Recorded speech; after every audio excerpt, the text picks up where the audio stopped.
Hej med dig. Er du interesseret i frit broderi? Og kunne du godt tænke dig at lære, hvordan man laver et projekt fra start til slut?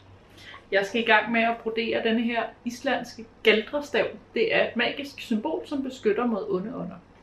Hvis du godt kunne tænke dig at lære, hvordan man broderer det, og bruge den her proces til dine egne broderier, så er du havnet det helt rigtige sted. Kom med indenfor.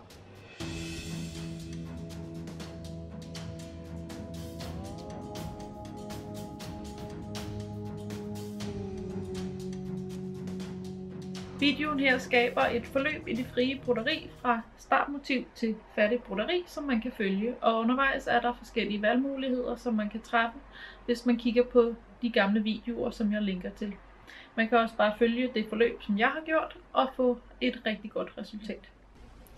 Hvis du også gerne vil brodere galdrestaven, så kan du downloade den gratis fra min lille webshop, og link til webshoppen ligger i beskrivelsen hernede.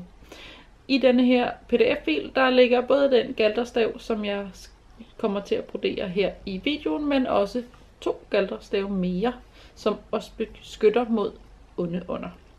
Galdrestavene kom med nogle oprindelige instruktioner, og de er lidt anderledes end dem, som følger i videoen her. Fordi i gamle dage, der broderede man dem nemlig ikke. Nu skal I høre. Disse galdrestave bør snittes i egetræ og salves med blod fra højre hånds lillefinger.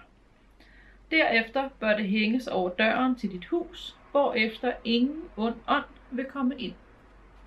Det lyder jo meget godt, så lad os prøve at brodere sådan en galdrestav her. Når du skal placere dit motiv, så kan du vælge at følge trådretningen, men du kan selvfølgelig også vælge at forholde dig til mønstret i stoffet, hvis der er sådan et. Og det har jeg valgt at gøre på denne her. Det her lommetørklæde. Så der passer mønstret ind i det vævede mønster, der ligger i lommetørklædets kant. Det stof, jeg har valgt, er så tyndt, at jeg kan kigge igennem uden en lyskilde. Og så har jeg valgt at bruge en Aqua Trick marker til at overføre med.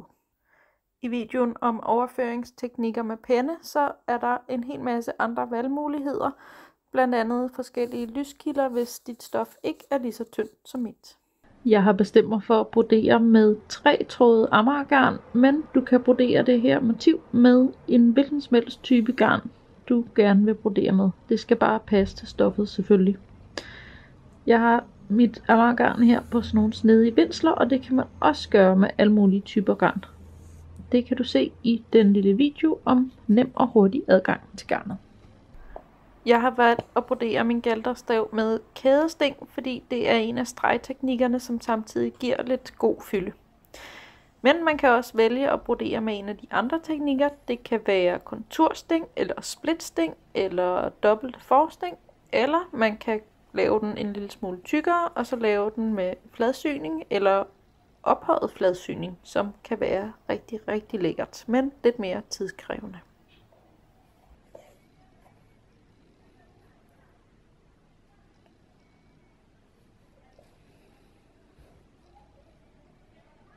Mit broderi er jo på et lille lommetørklæde, som jo har en synlig bagside, så derfor har jeg valgt at hæfte mine ender med en syet knude, og bagefter lige at stikke enden ind under nogle af stingene, så enderne bliver så usynlige som muligt.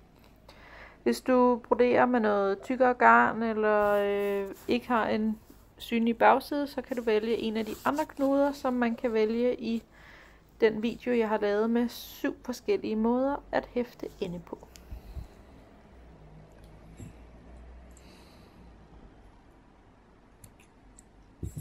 Hvis du har overført med Aqua Trick markeren, så skal broderiet lige skylles en gang, og ellers så er det klar til at blive presset.